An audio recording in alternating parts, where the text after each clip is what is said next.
Como colofón de todas estas ideas, me gustaría hacer un pequeño retroceso, una vuelta atrás, buscar la fuente de la que yo he bebido para ir buscando toda esta información sobre el pedal. Y recuerdo en una grabación ya muy lejana y muy estresante para mí, porque me tuve que aprender en 20 días Rapsodia Portuguesa de Ernesto Halffter y grabarla con la orquesta de la Radio Televisión y Ros Marvá en el Teatro Real, pero sin público. Y en esa grabación hubo un problema con una nota, no recuerdo qué instrumento, me parece que era un flauta, que parecía que estaba haciendo una nota equivocada. Y entonces Ernesto Halffter en un momento dado dice, es que ese es el armónico número no sé cuánto del acorde que se está tocando el resto de la orquesta.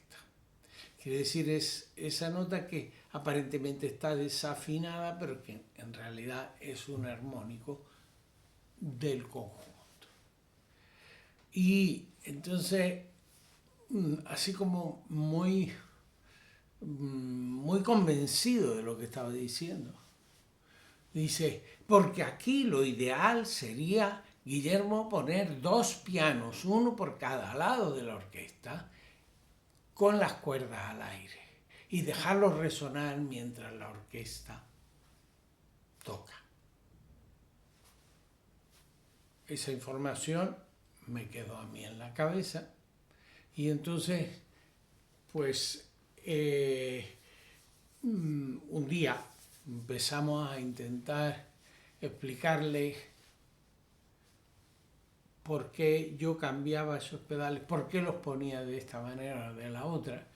Y después de mucho rato intentándolo, pues se convenció. Y entonces, como era tan impulsivo, dice, pues entonces tengo que cambiar los pedales completos de mi obra. Digo, no, maestro, los pedales que se las arreglen los que tocan las obras, que son los intérpretes. Pero esto es simplemente que yo he tenido la inmensa suerte de dar con un compositor de su talla y corregir los pedales que yo pienso que se podían poner con su permiso. Y eso no tiene precio. Para terminar, diré que Ernesto Halffter estudió composición con Ravel.